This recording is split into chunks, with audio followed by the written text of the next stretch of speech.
para peserta workshop Pinandita dan Serapi Banten. Maka setelah berjalannya acara demi acara, kita memasuki acara yang kita tunggu-tunggu, yaitu penyampaian materi Pitrayatnya yang akan disampaikan oleh Ratu Kedele Sebari Waisnawa Mahardika, di mana beliau merupakan Ketua Dharma Upapati Provinsi Jawa Barat. Jadi tidak diragukan lagi bahwasanya beliau sudah sangat sering memberikan tuntunan berupa dharma wacana, baik itu tingkat provinsi, di pura-pura, tingkat kabupaten, dan lain sebagainya. Nah, izinkan saya akan memandu sebagai moderator beliau, beliau sebagai narasumber pada kesempatan ini. Beliau akan menyampaikan yaitu materi-materi. Mohon nanti para peserta dapat mendengarkan, menyimak, dan nanti akan kita bagi ya, ada sesi pertanyaan setelah beliau menyampaikan materi. Nah, perlu juga saya sampaikan bahwasanya beliau itu ada di Pondok Gede ya, Pondok Gede. Mungkin semua sebagian sudah ada mengetahuinya, yaitu Geria Keninten, Geria Sebali Keninten. Beliau beliau di situ, yaitu Pondok Gede. Mungkin sebagian sudah sering ke tampil kerja ini. Ya baik, para peserta workshop, mungkin ada yang perlu dicatat, silahkan dicatat. Itu buku notebooks sudah kami siapkan. Jadi apa-apa hal yang penting yang perlu dicatat, silahkan dicatat. Dan yang terpenting, nanti setelah penyampaian materi itu kita akan share itu materi yang akan disampaikan oleh beliau mungkin di grup ya, supaya dapat di-copy nanti dari setiap pura untuk dijadikan pedoman. Sekaligus nanti ada sesi praktek ya. Nanti ada sesi praktek yang kita laksanakan nanti di sini, mungkin di depan, supaya nanti semua dapat melihat dan merasakannya. Bagaimana mekanismenya perawatan jenazah atau sahabat kritikal sampai nanti ngeri ke abu ya. Nanti secara alam teknologi instruksinya itu nanti kita pakai model pasir ya. Pasir untuk sahabat kritikal dan pengadaan jenazahnya, penempatan daripada kuangen dan lain sebagainya, berikut pantennya juga mekanismenya itu. Nanti kita memakai mungkin boneka ya, nanti disiapkan Nah, itu untuk apresiasi dari Tian. Mungkin nanti Lunas Ratu untuk menyampaikan materi workshop pada hari ini. Untuk itu waktu dan tempat kami persilakan untuk interaksi.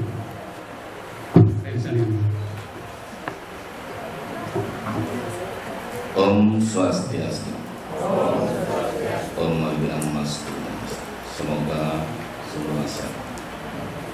Yang terhormat Ibu Pembimas jauh-jauh dari Bandung. Yang terhormat Ketua Pariwisata Ibu Dharma Kabupaten Bogor, yang sudah merakit suci Pali Istri Datuk Pusbesari, para Pinandita dan Serapi Banten yang sudah disucikan Pasti Serat Bandung sudah mewinten kan? Ada yang sudah mewinten? Nah, itu sudah disucikan. Ya. Ketua panitia yang saya hormati, para ketua Banjar yang saya hormati sudah juga istilahnya mensupport kegiatan pada hari ini. Dan tidak lupa juga saya mengucapkan terima kasih kepada Ketua PHDI tadi dan Pembimas. Mungkin nanti saya sering-selingi ya, selain fitriyatnya ini mungkin saya selingi tentang tadi katanya sampai Serat di Banten itu menyobet ya, menyobet Banten tidak sesuai, itu ada sastranya sebenarnya. Oke, para umat sedharma yang berbahagia,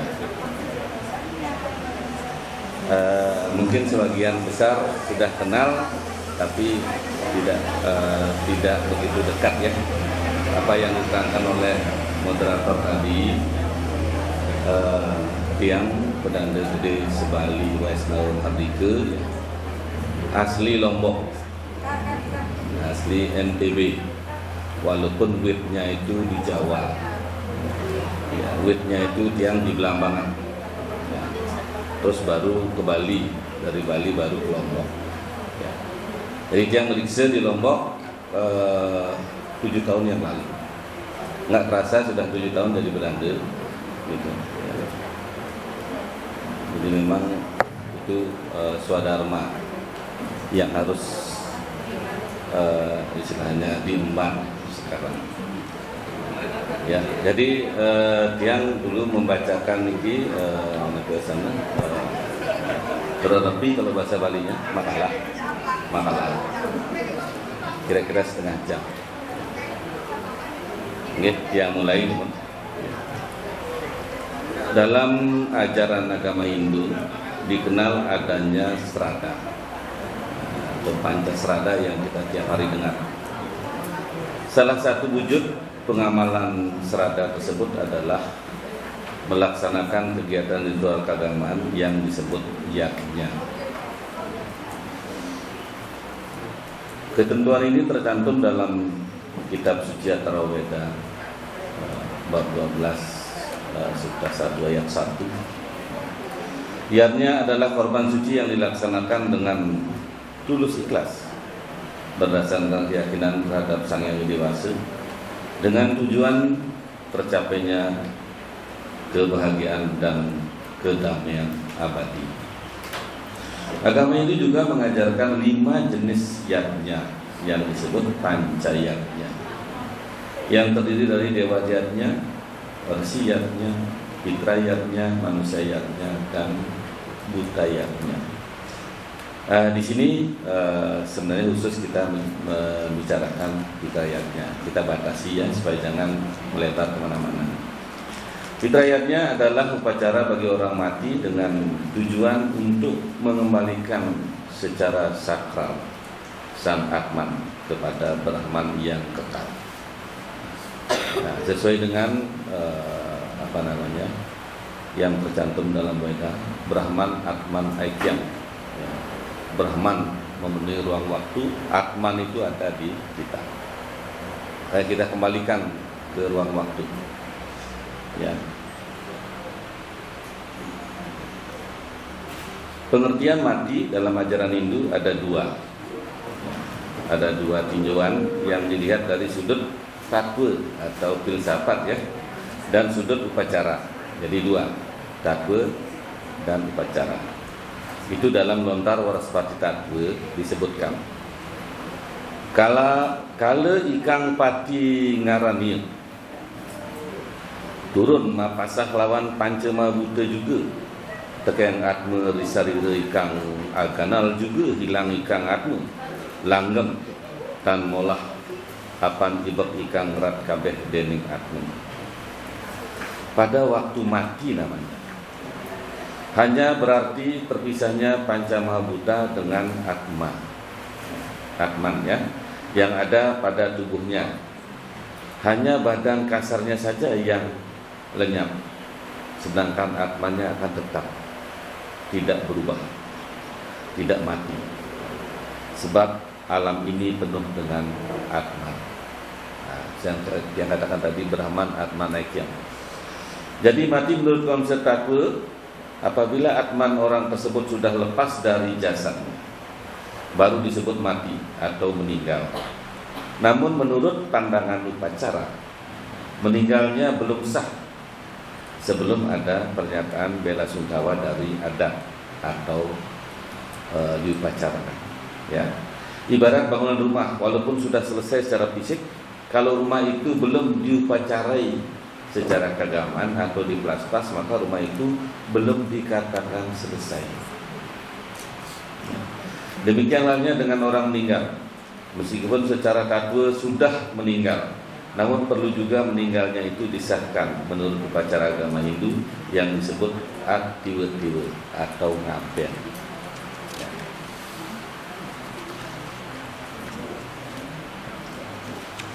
Pada saat mengembuskan nafas terakhir, keluarga mengucapkan Om Ahang Patilaris, Om Swargantu Moksantu Murcantu, Om Sama Sampurnaya Nama Swade. Artinya, Om Sang Yang Widiwasa, hakikat penguasa alam semesta, semoga arwah Pitra mencapai sorga, mencapai moksa dan bebas dari ikatan maya, mencapai tempat yang tinggi. Ampunilah ia dan semoga sempurna atas kemahakuasaannya. Upacara fitriyatnya secara umum dilaksanakan melalui beberapa tahapan. Yang pertama, sawa pertika adalah suatu prosesi ritual yang dimulai dari menghembuskan napas sampai dengan mengembalikan unsur jasad atau panca mahabhuta ke asalnya dengan cara dikubur atau dibakar. Sawa pertika ini dibagi dua lagi.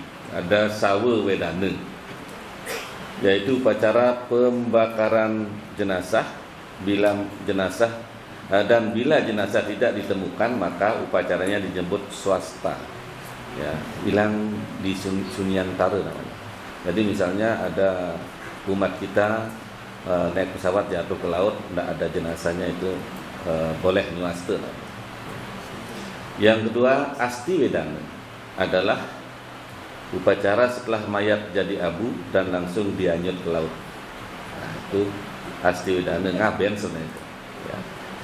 Yang kedua, atma wedana adalah suatu upacara pengembalian roh jiwatman dari bumi buhloka, alam roh atau buah loka, alam surga atau swahloka.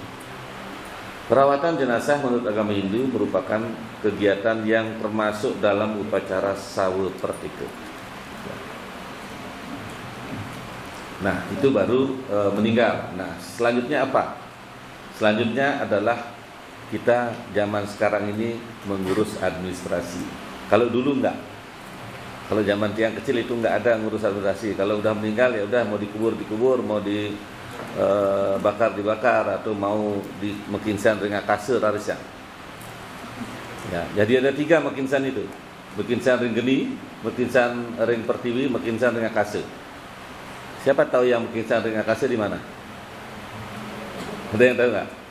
Nah, niki mekinsan ring geni niku dibakar, mekinsan ring pertiwi dipendam, ditanam, mekinsan ring akasa itu yang ditrunyan itu.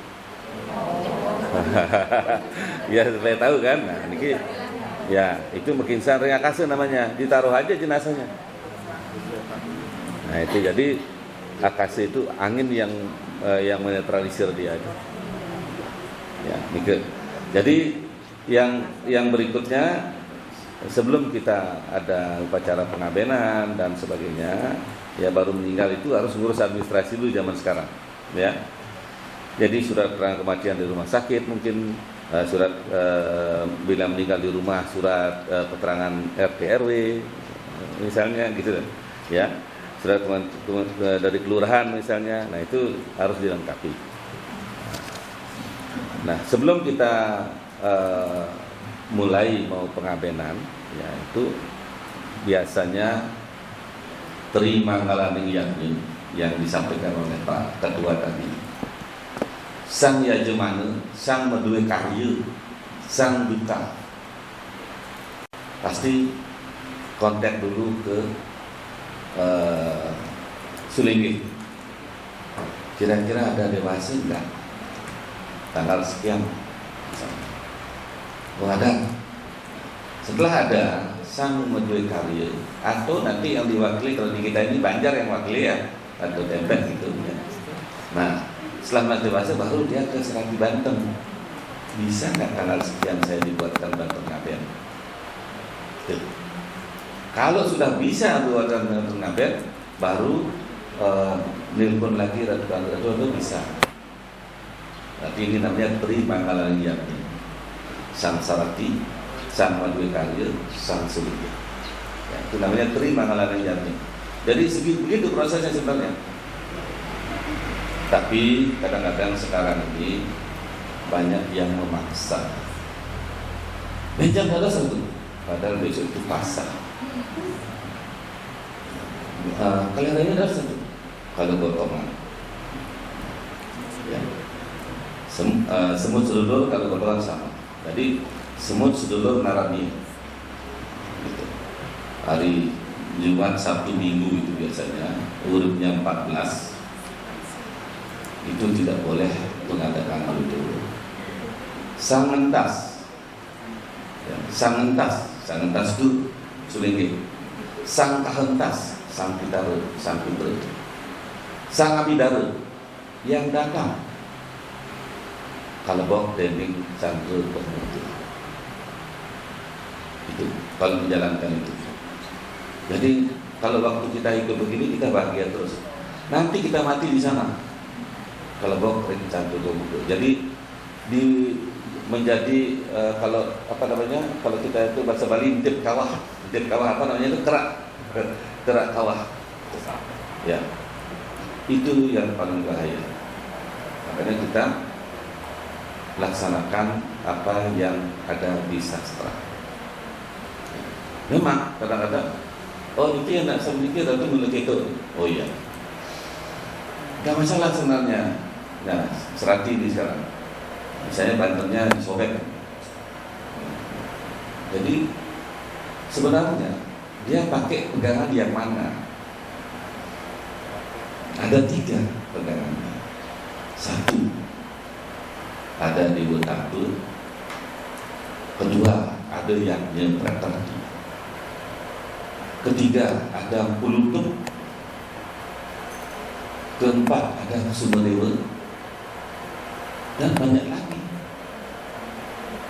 Dan tentang Banten itu, jadi tidak boleh disamakan.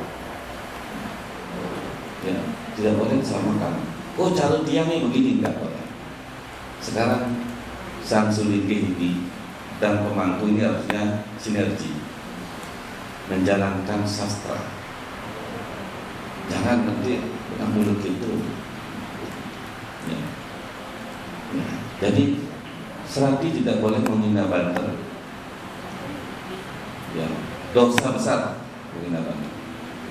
Karena itu Sang Hyang Widi tidak pernah minta Banten yang gede.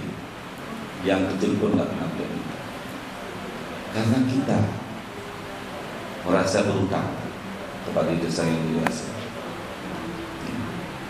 diberikan hikmat kepada kita. Betapa mulianya beliau. Ya. Jadi kenapa nggak boleh menghina Banten? Kalau di sastra mengatakan Banten sama ke raga dentui. Banten itu ibaratkan diri sendiri. Ada kepala, ada badan, ada kaki. Kepala ini misalnya apa namanya, suci, ya. Bulu. Ban perut ini adalah semayut, sayur. Kaki ini adalah sedahan, caru dan sebagainya. Satmaka dan yang kedua, Satmaka anggubuana. Semua ibu-ibu ini, kita ini semua ngambil di bumi ini, di dunia ini. Kelapa kita ambil, ya, pisang, buah apel, apa semua kita ambil. Satmaka anggubuana. Terus yang ketiga, Sabmate ide Sanghyang Widi Wase. Kenapa? Beliau memberikan semua tumbuhan ini, binatang ini semua diberikan Atman oleh beliau. Nah sekarang beliau kita suguhin yang itu, berarti kan beliau menyuguhkan diri sendiri. Makanya Sabmate ide Sanghyang Widi Wase ibarat ide Sanghyang Widi Wase. Ini serati. Ya, saya lanjutkan yang lain. Jadi sebelum kita memulai pengabenan itu kita perlu matur pioning ke Prajapati. Kenapa ke Prajapati? Ya kan? Nah sebelum di sini sebelum jenazah diupacarai, terlebih dahulu keluarga yang meninggal matur pioning ke Prajapati dengan membawa daksina dan sengkapan lainnya. Bila jenazah sudah dibakar, disilip atau makisan digeni, tetap dari keluarga harus matur pioning ke Prajapati. Karena Prajapati itu ditugaskan oleh Tuhan Yang Maha Esa sebagai kepala kuburan. Gulun Sitra, ketua. Mari kita minta ketua. Terus Prajapati, saya mohon ini mau saya ngabenkan. Tolong diberikan saya izin untuk ngabenkan. Itu. Ya. Nah, selanjutnya kalau sudah minta izin sana, ya sudah kita matur pioning di Sitra atau di krematorium misalnya, ya, itu kita sudah siapkan gimana kita memandikan jenazah. Ya. Jadi pinandita atau pemangku, ya, ini sebagai komando adalah sebagai rohaniwan hidup yang memimpin permandian jenazah, bukan memegang jenazah. Makanya di sini ada nggak yang non pemangku yang banyak yang ikut? Karena tugas memandikan ini bukan pemangku, hanya memberikan komando, gitu ya, hanya memberikan komando. Terus apa yang disiapkan? Ya, tempat, ya. Tempat permandian jenazah. Nah, kalau di Bali namanya pepage. Kalau di sini boleh di meja, ya, di meja. Nah, terus boleh juga, misalnya di rumah sakit dia taruh di semen gitu, di keramik khusus. Di mana sastranya itu? Di mana katunya itu? Ada yang tahu? Jadi diambil dari Bhagawan Wisma sedang tidur di atas panah. Itulah pepagenya. Itu, ya, diambil dari sana filosofinya. Ya. Nah, apa yang disiapkan waktu memandikan jenazah? Ya, tentunya alat mandi. Ya, air biasa, air cendana atau pewangi, air kembang atau air kumkuman, itu disiapkan. Sabun mandi, handuk, sisir, minyak rambut, misalnya pisau atau pecahan kaca untuk mengikis kuku, terus menggosok gigi atau sisik, ya, pencuci rambut, sampo atau keramas, ya, pembalur atau kekosok. Itu biasanya kunyit sama beras, ya. Telur ayam mentah untuk itik-itik itu ngikat tangan, ibu jari tangan sama ibu jari kaki, ya. Tentunya kalau laki-laki, ya, disiapkan juga desta undang, ya. Itu 1 meter persegi, 110 cm kali 110 cm, jadi atau 1 meter persegi boleh, bisa. Terus kain putih untuk kampuh untuk selempot itu 110 kali 150 cm untuk lempot. Kain putih untuk kain juga sama dengan selempot, tapi nanti diangkat kainnya dulu dimasukkan jadi selempot, nanti diatur, ya, diatur. Ya. Kain putih untuk menggulung jenazah. Nah ini tergantung sesuaikan dengan jenazah yang atau orang yang meninggal, panjangnya berapa. Ya. Kain putih untuk menutup muka dan kain hitam untuk menutup kemaluan. Itu 50 cm ke 50 cm. Yang bertuliskan aksara mang. Mang itu untuk muka. Ya. Mang.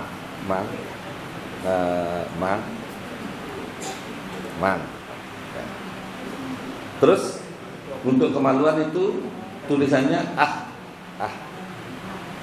Nah, gini.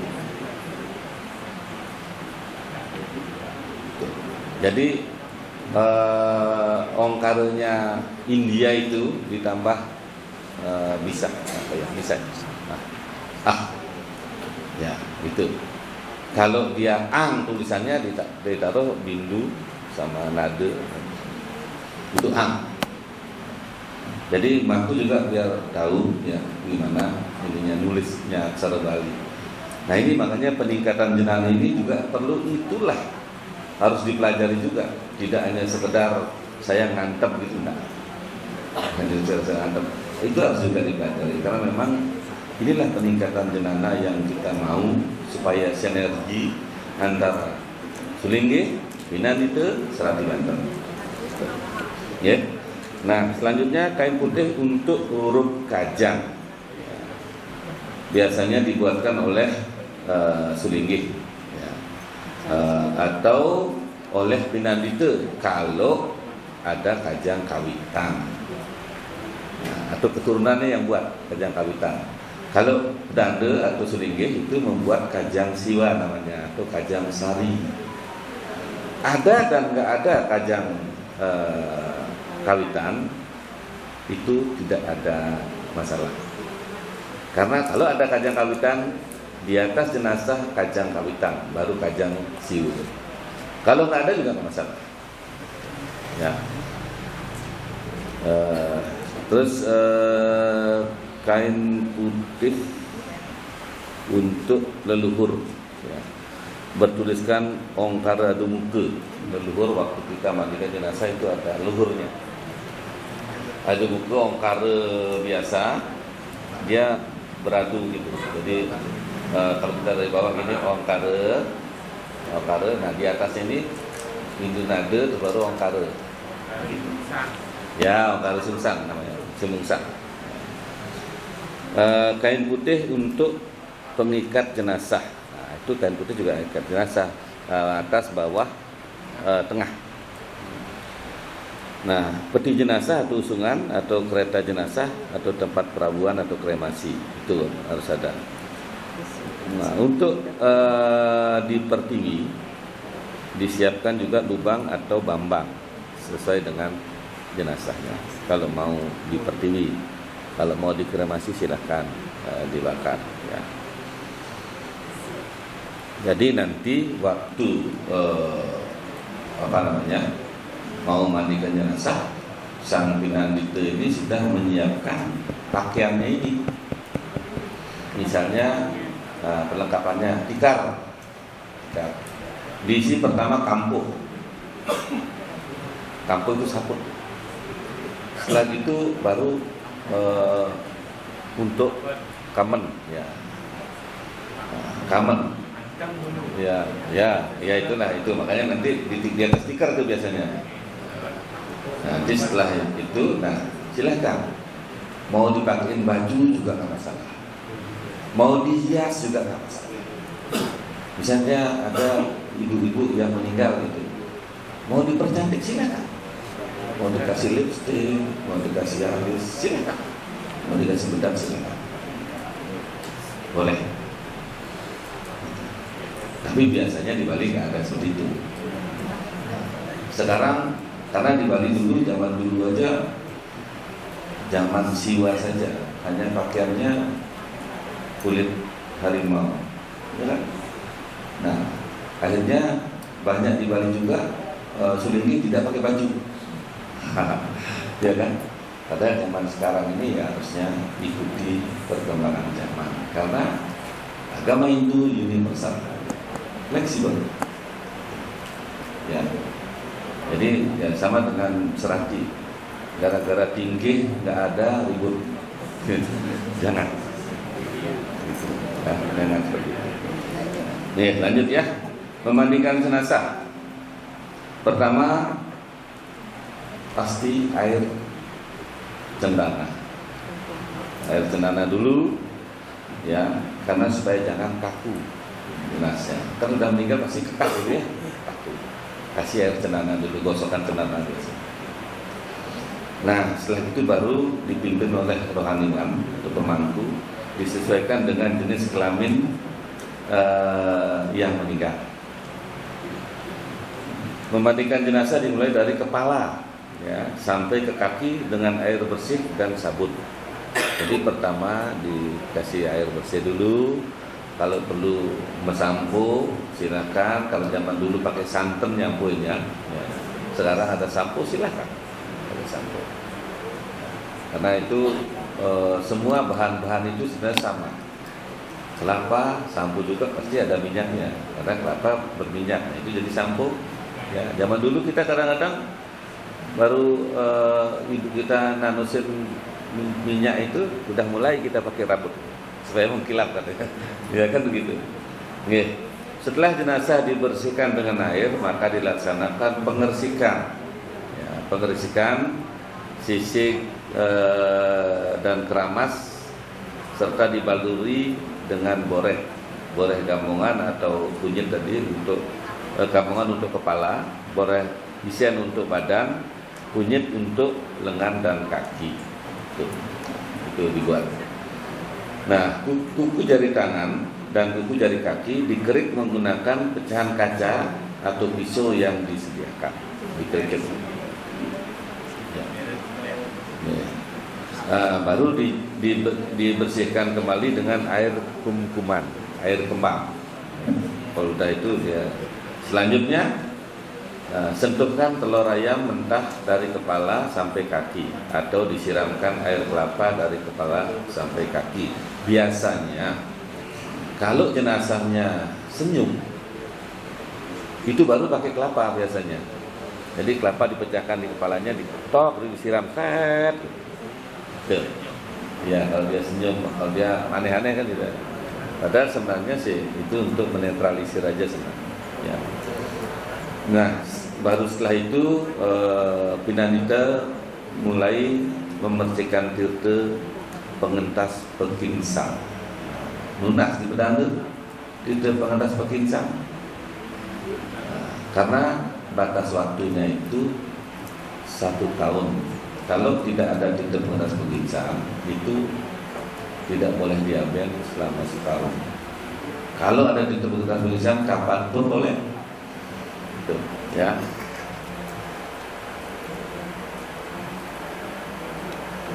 Nah, setelah itu yang berikutnya, jenazah kemudian diseka atau dilap pakai anduk, ya, yang disediakan. Pakai anduk yang disediakan. Kedua, ibu jari tangan dan kaki disatukan, diikat dengan benang putih. Ya. Ngikatnya, tahu cara ngikatnya? Nah,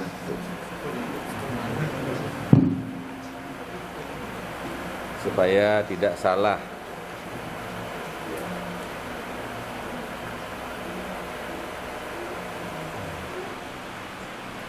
Ini, ya, ini, tuh, ya, masuk ke sini, ikat dua-duanya ini, baru ditarik sini. Ya, bimbang nih. Jadi pertama itu ini, tuh. Balik ke sini, ini dibawa ke sini. Nah.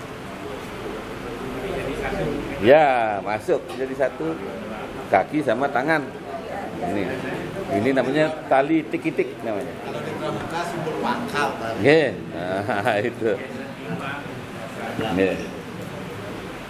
Nah, setelah itu baru menggulung jenazahnya. Jadi kamarnya itu sampai di sini kamarnya. Tangannya begini, diikat ini, kakinya juga sejajar dia. diikat. Ya karena ya ibu jarinya saja tapi kakinya itu ya. Karena nanti kakinya diikat. Nah itu namanya ngeringkes. Kalau bapak belum pernah mati kan? Saya sudah pernah mati 12 jam. Waktu mati raga tapi ya. Oke. Memandikan secara simbolis daksina pengawak, misalnya sudah jilid atau sudah mungkin sandi geni, itu dipakai perawat. Nah ini memandikan juga namanya, seperti Pak Sugiarto bilang tadi, memandikan secara simbolis. Yang pertama di perciki toyanyar, ini pemangku biasanya melaksanakan ya. Kalau memegang tidak, hanya mengomando. Tapi kalau untuk simbolis boleh mengomando aja sebagai rohaniwan. Menjalankan kesucian kering keramas, jadi tidak harus misalnya tadi seperti jenazah diberikan kering keramas, tidak harus digosok giginya, tidak harus. Namanya aturan kering keramas, aturan kesucian. Itu termasuk kesucian itu. Ya, ibu seperti ini pertama, oh ini sisingnya pakai apa namanya rengginang dibakar, sama sisik namanya. Itulah odol zaman sekarang. Itu ya, ada daun dadap diulik di ini, atau daun pucuk diulik, itu keramas itu. Nah, jadi simbol-simbol dulu itu sih seperti itu. Sampo zaman sekarang itu ya, jadi sama sebenarnya, intinya sama. Ngaturan, kalau ngaturan itu kita pasti cuma memberikan, oh ini kebiasaan kita apa. Sama dengan kita pakai baju, kebiasaannya kamen dulu, atau baju dulu, atau kamen belakangan, atau dasar terakhir, kan begitu. Nah kalau pakai baju kaos, jangan dasar duluan dong. Nah kan gitu. Nah pasti kain dulu, baju kaos baru dasar. Ini kebiasaan. Jadi ya anggaplah seperti itu. Jadi misalnya beliau sikat gigi dulu, setelah itu beliau mandi air, terus keramas, terus yang lain-lain gitu. Ya anggaplah orang mati itu hidup, orang hidup ya. Karena kenapa kita mandikan jenazah? Karena jenazah nggak bisa mandi sendiri, ya kan? Nggak bisa mandi sendiri ya. Nah setelah menjalankan sucian itu, perciki lagi kembali toyanyar. Jadi sama kalau bapak mangku ini menjalankan sucian waktu diwiyaknya, ya ngatur sucian pasti toyanyar dulu, baru waktu suciannya toyanyar lagi, karena dia nggak bilas tadi kalau kita mandi, ya kan? Itu logikanya seperti itu, sama dengan kita mandi. Setelah itu baru menjalankan angat-angat rempah-rempah itu. Siram air kumkuman, gosokkan telur dan susu biasa seperti itu, terus pasang tali tik-tik, sama diperlakukannya sama. Jadi ini mertik ulang namanya ya. Terus setelah itu baru masang leletan. Masang leletan itu yang pertama itu pasang kaca di kedua mata, di kedua mata, katanya supaya nanti waktu lahir kembali tidak picek matanya, dia harus terang. Bulat ada, pecahan kaca ada sekarang, karena dulu tidak ada kaca bulat di Bali, pakai pecahan kaca, pecahannya kecil-kecil. Kalau sekarang kan bisa dibentuk sudah sekarang.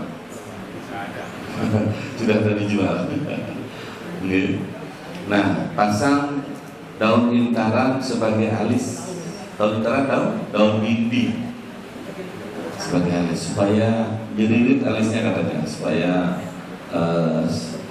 apa namanya, semut beriring. Nah, daun bindi banyak. Daun intaran, udah, Nagasari namanya itu. Tuh, ada daun bindi namanya di sini. Di sini namanya daun bindi, daun intaran atau daun bindi sama. Ya, di tol banyak. Oke. Nah setelah tes daun bindi terus pasang bunga melati menuh, kemenuh ya, Bunga melati itu kemenuh namanya di Bali. Ya, kemenuh. Ya, kalau dia susun namanya gambir di Bali. Kalau yang tunggal itu kemenuh namanya. Ya, itu di lubang hidung. Terus baru pasang besi atau baja di gigi, dekat gigi sini. Ya, dados, silet dados, kata potongannya tahu. Nih. Nah, terus baru ditaruh beras catur. Beras catur itu yang putih, beras di atas beras biasa. Yang kuning di pusar itu ketan putih. Ketan putih. Hitam di kiri pengawat. Ini ketan hitam. Injin, bahasa Bali injin ya. Bahasa Indonesia ketan hitam. Nah, terus baru beras merah di kanan. Di kanan sini. Ya. Nah, setelah itu baru masangin kuangen. Silahkan boleh 22, boleh 7 minimal, boleh 11. Nanti cara masangnya jangan satu. Ya, di kepala ini 9 kuangen, 11 kepeng bolong. Isinya atu-atu. Isinya 11. Di kepala. Jadi deret ya. 9 kepala. Ya. Terus di dada dipasang 7 kuangen, 9 kepeng. 7. 1 2 3 4 5 6 7 8 9. 1 2 3 4 5 6 7. Jadi dia melingkar. Nah, terus baru di siku kiri kanan dipasang masing-masing 3 kuangen, 5 kepeng bolong. Jadi di bawahnya lagi 3. 1 2 3 1 2 3. Di lutut kiri kanan di lutut kiri kanan dipasang masing-masing 3 juga. Jadi di bawahnya 3 lagi. Jadi 6 dia di bawahnya, ini di bawah bulatan. Di bawah bulatan itu 6. 1 2 3 1 2 3. 1 2 3 1 2 3. Jadi itu 22 kalau itu. Kalau yang 7, nah ini paling kecil yang 7. Biasanya dilaksanakan kalau di geraha 7. Ngeri-ngerinya nanti baru yang 22 biasanya. 7 itu di alis ini menghadap ke bawah. 1. Ya. Di sini ke atas. 1. Di dada 1. Di kiri kanan 2, 1 2. 1 1. Di bawah 1 1. 7. Ya. Yang di sini menghadap ke bawah, yang di sini menghadap ke atas. Menghadap ke atas. Sampai ke bawah menghadap ke atas semua. Hanya ini 1 menghadap ke bawah. Itu yang 7. Jadi di kepala menghadap ke bawah 1 kuangen, di dada menghadap ke atas 2 kuangen, di siku kiri kanan 1 kuangen masing-masing, di kaki kiri kanan 1 kuangen masing-masing. Ya. Nah, terus di atas jenazah atau di dada diletakkan 1 daksina, 7 buah canang, 225 kepeng bolong, dan beras catur tadi itu sudah ada. Nah, itu ada di Yame Purwaneta 22B. Nah, ya, jadi biar jelas sastranya. Ya, jadi jangan anak mulut itu jangan. Ya, kita sekarang jawab, ya. Nah, baru pasang huruf. Nah, pasang huruf. Kalau pakai peti silahkan tutup petinya. Tutup petinya itu baru ada skarsinom namanya. Skarsinom kalau di Bali apa namanya saya lupa tuh. Di Bali. Jadi bunga yang janur yang diulat gitu. Kalau di Lombok skarsinom namanya.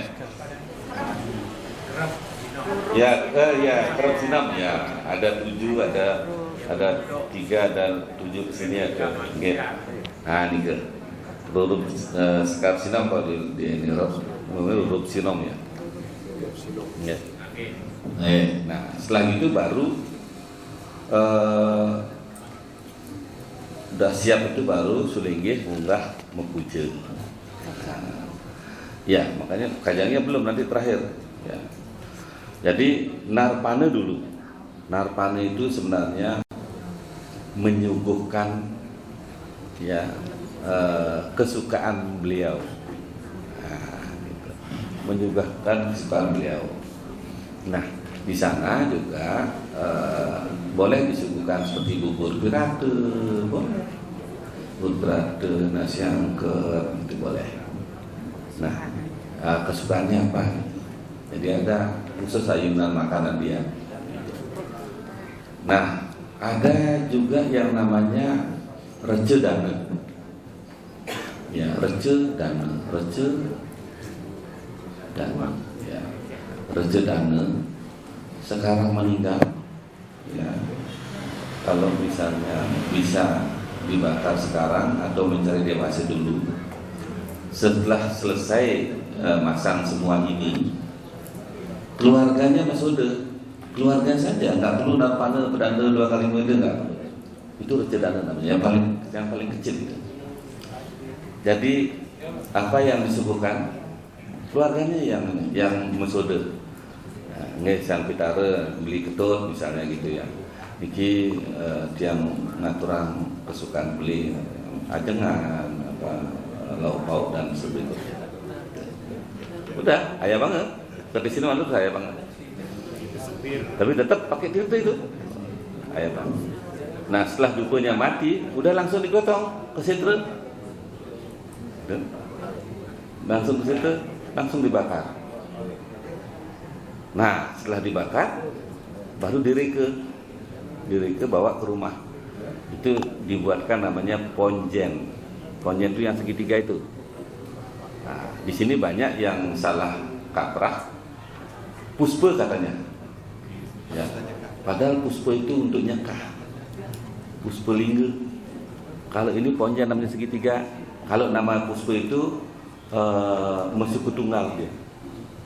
Nah, suku tunggal. Ya, ini niku. Makanya kadang-kadang orang salah kaprah. Puspa, padahal ponjen namanya.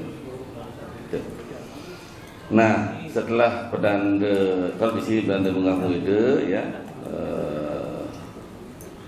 narpane yang menyuguhkan makanan sukaan sang pitara pada masa hidupnya yang dibentuk sedemikian rupa berupa sajian atau bantuan. Nah, atau munjuk atau mesude adalah menyuguhkan makanan juga kesukaannya, ya apa adanya seperti nasi putih dan lauk pauknya. Setelah narpane atau munjung tersebut di atas didahului dengan fitur puja atau doa bersama dari keluarga handetolan yang dipimpin oleh pemangku atau pinandite. Nah, peti dibuka, tali dibujari ya, tali tik-tik itu dibujari sama kaki itu dibuka juga untuk diperciki tirte pedande, ya. Tirte pabersihan. Tirte pangentas. Kalau sang pemukut tirte pemuput. Kalau yang lain hanya tirte pengentas biasa. Kalau ada yang nyumbang, misalnya si A bapaknya meninggal, adiknya yang si B lunas tirte pengentas di pedanda Gude, adiknya si C lunas tirte pengentas di pedanda Siwe, terus yang lain di pedanda Siwe. Jadi banyak tirte pengentasnya. Itu namanya tirte pengentas patembung, ya, atau tirte pengentas pengeracak. Nah itu kalau di Bali patembung namanya, kalau di Lombok pengeracak namanya. Nah terakhir pemuputnya ya pedanda yang muput, makanya ada tirte pemuput, gitu, ya. Nah nanti kalau ada pertanyaan misalnya, kenapa? Ini kan keluarga saya kan belum mentatah, belum ini, belum itu, kan gitu. Boleh nggak mentatah? Nggak boleh. Ngeludin wangke ngaranin. Jadi tidak boleh menatahin sawul, ya. Karena itu ranahnya manusiatnya, bukan fitriyatnya.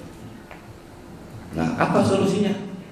Pasti bapak ini nanya apa solusinya kalau nggak boleh nadain. Jadi yang namanya tirta pangentas itu solusinya.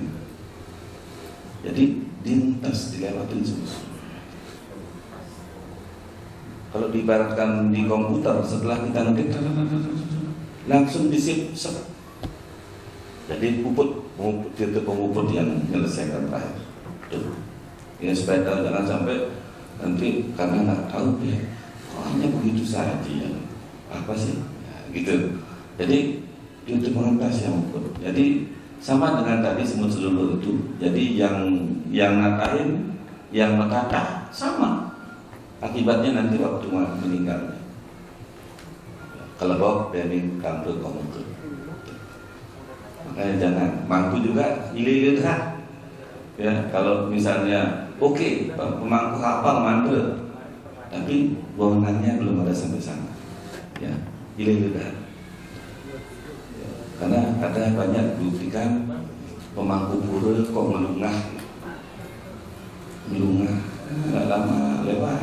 Karena bisa, tapi belum pernah. Yang berwenang adalah mangku dalam atau mangku Brajapati yang berwenang. Nah, itu pun pemangku pura misalnya mau menjadi mangku Brajapati atau mangku dalam, itu harusnya menurut Ayu diberikan panugrahan kembali oleh Bedanda supaya bisa untuk bisa makin sandi geni, itu bisa. Tuh. Jadi jangan ujuk-ujuk pemangku pura bisa digeni, hati-hati. Bisa, tapi wewenangnya belum di situ. Gitu. Ya. Kan ini kadang-kadang kita juga lupa. Namanya kita juga manusia kan begitu. Ya.